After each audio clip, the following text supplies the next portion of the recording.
Bismillahirrahmanirrahim. Perkenalkan, nama saya M. Julvan Gusti Rahmatullah dengan NIM 13124000058. Di sini saya akan menjelaskan 5 asas hukum acara pidana dan mendefinisikan. Yang pertama, saya akan menjelaskan asas legalitas.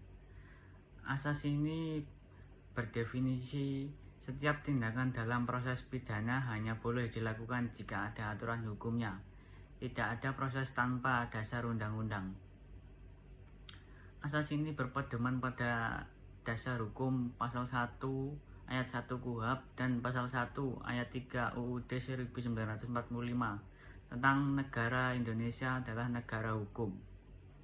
Penjelasan asas ini artinya penyidik, penuntut maupun hakim tidak boleh bertindak di luar kewenangan yang diberikan oleh undang-undang. Semua prosedur dari penangkapan, penahanan sampai pemeriksaan harus berpedoman pada KUHP.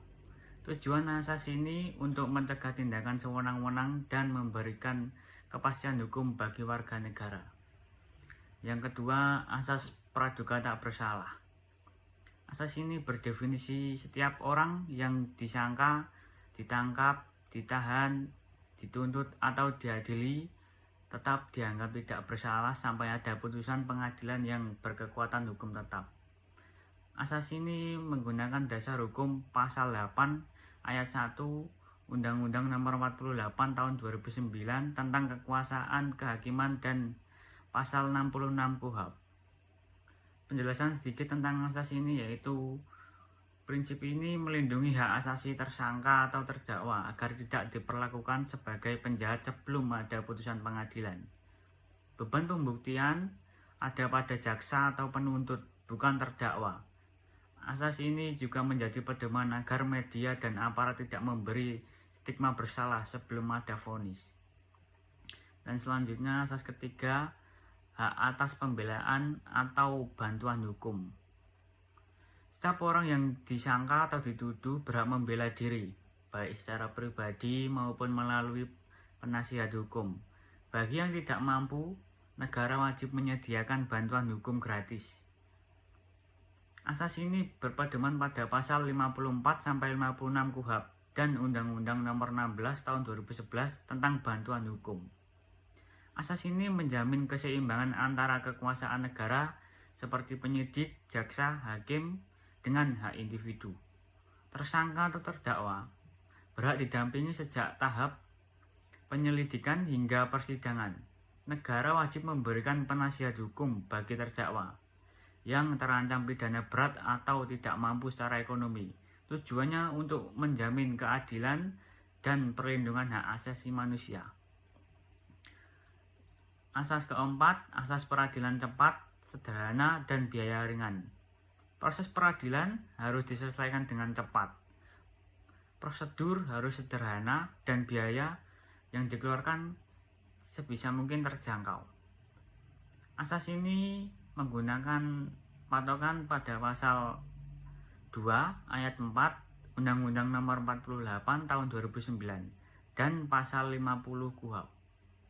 Tujuannya agar pencari keadilan tidak dirugikan oleh proses yang berlarut-larut atau mahal, yang berarti ada batasan waktu, penahanan atau penyelidikan dan penuntutan. Yang sederhana, yang berarti prosedur tidak berbelit-belit.